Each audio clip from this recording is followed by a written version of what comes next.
बिस्मिल्लाहिर्रहमानिर्रहीम। आज का जो लेक्चर है वो बहुत अहम मौजू के हवाले से है।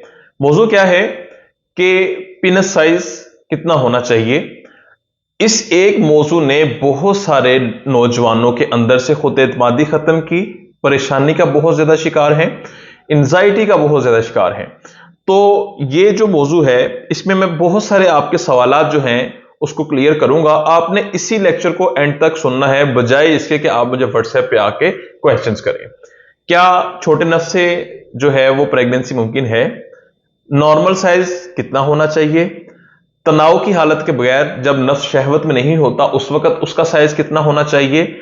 क्या छोटा नफ्स जो है वो नामर्दी की अलामत है? ये सारी चीजें आज मैं आपके इसी लेक्चर के अंदर सारे क्वेश्चंस के आंसर देके फिर इंशाल्लाह लेक्चर मुकम्मल करूंगा।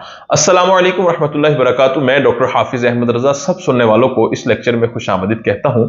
साइंसी तहकीक के मुताबिक जो इरेक्टाइल पेनिस होता है ना, उसका साइज जो है वो 4.7 इंच से लेकर 6.3 इंच यानी कि 12 से 16 सेंटीमीटर होता है।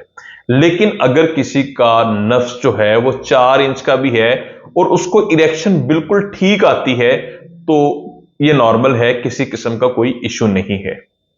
हाँ, जब तनाव की हालत के बगैर नफ्स जो है वो ढीला होता है अज़्म तनासुल, उस वक्त आम रूटीन में उसका जो साइज है वो 3 इंच 2.5 इंच होता है। लेकिन उस वक्त अगर साइज 1.5 इंच 1 इंच भी हो तो कोई मसला नहीं है। बहुत सारे नौजवान मैसेज करते हैं, मैसेज करके पूछते हैं कि तनाव की हालत के बगैर उनका नफ्स जो है वो सुकड़ जाता है, तनाव की हालत में ठीक होता है। तो मेरे भाई, जो तनाव की हालत नहीं है उसके अंदर चाहे नफ्स कितना भी सुकड़ जाए, किसी किस्म का कोई इश्यू नहीं है अगर आपको तनाव ठीक आता है।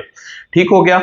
आज के दौर में बहुत बड़ा अलमिया है कि 16-16, 15-15 साल के बच्चे मैसेज कर रहे हैं कि हमारे पेनिस का साइज जो है वो छोटा रह गया है, इसका क्या हल है, ये क्या मसाइल हैं। इतने छोटी एज के बच्चे भी इस चीज को लेके परेशान हैं और परेशानी की वजह कौन है वो भी मैं आपको बताऊंगा।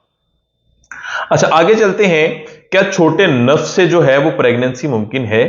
तो मैं आपको एक बात बता दूं कि प्रेगनेंसी के लिए नफ्स का साइज मैटर नहीं करता, बल्कि स्पर्म्स अच्छे हों, उनके रैपिड प्रोग्रेसिव जो तेजी से हरकत करने वाले स्पर्म्स हैं वो अच्छे हों, और दूसरी बात यह है कि आपका इजैकुलेट अच्छा हो तो प्रेगनेंसी हो जाती है। यहां तक भी बुक्स में लिखा है कि अगर आपके स्पर्म्स ठीक हैं, आपकी जो इजैकुलेट है वो बिल्कुल ठीक है, उसमें पस किसी किस्म की नहीं आ रही, तो डिस्चार्ज होने के बाद चम्मच के साथ भी अगर आप वजाइना में सीमन को डाल दे तो फिर भी प्रेगनेंसी हो सकती है। ठीक हो गया। ये आपका एक कंसेप्ट क्लियर हो गया कि छोटे नफ्स से भी प्रेगनेंसी मुमकिन है। अच्छा, क्या छोटा नफ्स जो है वो नामर्दी की अलामत है? ऐसा हरगिज नहीं है। सुनिए कि जो मर्दानगी है ना, उसका ताल्लुक छोटे नफ्स से नहीं है, बल्कि उसका ताल्लुक जो है वो औरत को इज्जत देने से है। एक अच्छा मर्द ही औरत को इज्जत देता है, ठीक है। उसका ताल्लुक आपका जो जिस्मानी और जहनी हालत है और जो सेहत है इसको अच्छा रखने में है, और दूसरी बात यह है कि परेशानियों से अपनी जान छुड़ाने में है। अच्छा, बहुत सारे इश्तिहार इंटरनेट पे चलते हैं, सोशल मीडिया पे चलते हैं, बहुत सारे यूट्यूबर्स हैं, फेक हकीम हैं, फेक डॉक्टर्स हैं जो आपको कहते हैं ये तेल ले लें, ये कैप्सूल्स खाएं, ये क्रीम लगाएं, ये टैबलेट्स खाएं, इसके साथ आपके नफ्स का साइज जो है वो 6 इंच तक हो जाएगा, 5 इंच तक हो जाएगा, 7 इंच तक हो जाएगा। कोई इससे बड़े भी दावे करते हैं। वो 100% झूठे हैं, ठीक है। 110% झूठे हैं। दुनिया में आज तक ना कोई जड़ी बूटी से ऐसी दवाई तैयार हुई है, ना कोई साइंसी दवाई ऐसी है जिसके साथ पेनिस के साइज को बड़ा किया जा सके। होता क्या है कि कुछ लोग इसमें ऐसी चीजें शामिल करते हैं जो आपके पेनिस के ब्लड फ्लो को वक्ती तौर पे बढ़ा देती है और उसमें सूजन पैदा कर देती है, उसका तनाव पहले से बढ़ा देती है। उसके साथ लगता क्या है कि नफ्स का जो साइज है वो थोड़ी देर के लिए बड़ा लगने लग जाता है। लेकिन ये भी बहुत चंद एक दवाओं के साथ, कोई बहुत हजार में से कोई एक मेडिसिन होगी, लेकिन उसमें से आपको फिर नुकसान क्या होता है? जब ब्लड फ्लो आपका कम होता है, आपको लगता है कि नफ्स छोटा हो गया, या फिर आप बहुत सारी दवाओं के बाद आपको फायदा ही नहीं हुआ, तो सबसे पहले आप एंजाइटी का शिकार होते हैं।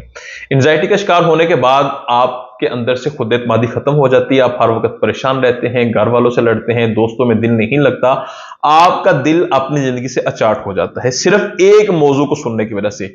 अगर आपको कहीं भी कोई लेक्चर ऐसा नजर आए जिसमें यह बताया जा रहा हो कि नफ्स का साइज ये होना चाहिए, ये क्रीम ले, उसको फौरन इग्नोर करें।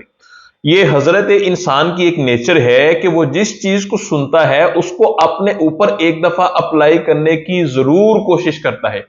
अगर वो किसी ऐसे पागल आदमी का लेक्चर सुन ले जो ये बता रहा हो, जो आपके जहन में ये बात डाल दे कि आपका पिनस छोटा है, तो आपको वो वाकई में ही छोटा लगने लग जाएगा। तो ऐसे 2 नंबर और फ्रॉडी लोगों से कम से कम 100 हाथ दूर रहें, अगर आप अपनी खुशगवार जिंदगी जीना चाहते हैं।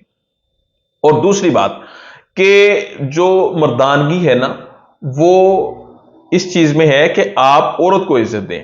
इसके अलावा जो सेक्स के अंदर आपका जो बड़ा साइज है ना, वो मैटर नहीं करता, उसमें मैटर करता है अच्छा इरेक्शन, अच्छी टाइमिंग और इमोशनल कांटेक्ट।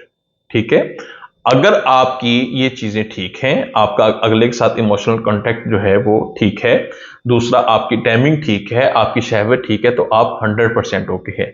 तो मैं आपको इसमें एक बहुत बड़ी अकली दलील देता हूं कि जैसे हर इंसान के जसामत, हाथ, कान, पांव, जुबान, आंखें, पूरा जिस्म अलग अलग है, सेम इसी तरह से नफ्स का साइज भी तमाम लोगों का अलग अलग है। ठीक है, तो प्यारे भाई, ये जो झूठे दावे हैं इनसे अपनी जान छुड़ाएं, सेहतमंद जिंदगी गुजारें। अल्लाह ने जो आपको बनाया है वही बेहतरीन है आपके लिए। ठीक है, अगर आप इन चीजों पे गौर करते रहेंगे तो आप बिल्कुल जो है साइको हो जाएंगे, परेशान हो जाएंगे। मुझे उम्मीद है कि मैंने आपको बहुत अच्छे तरीके से समझाया होगा। जितने लोग मुझे मैसेज करते हैं, खुदा के लिए आज के बाद इस टॉपिक पे मुझे मैसेज ना करें कि मेरे पेनिस का इतना साइज है, क्या ये ठीक है, क्या ये नहीं ठीक। ये जितना भी है ये किसी मेडिसिन से बड़ा नहीं हो सकता।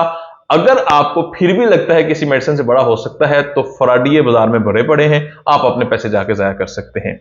इसी के साथ मुझे इजाजत दीजिए, बहुत जल्द किसी अच्छे लेक्चर के साथ मुलाकात होगी। फी अमानिल्लाह, अस्सलामु अलैकुम वरहमतुल्लाहि वबरकातुहू। अल्लाह हाफिज।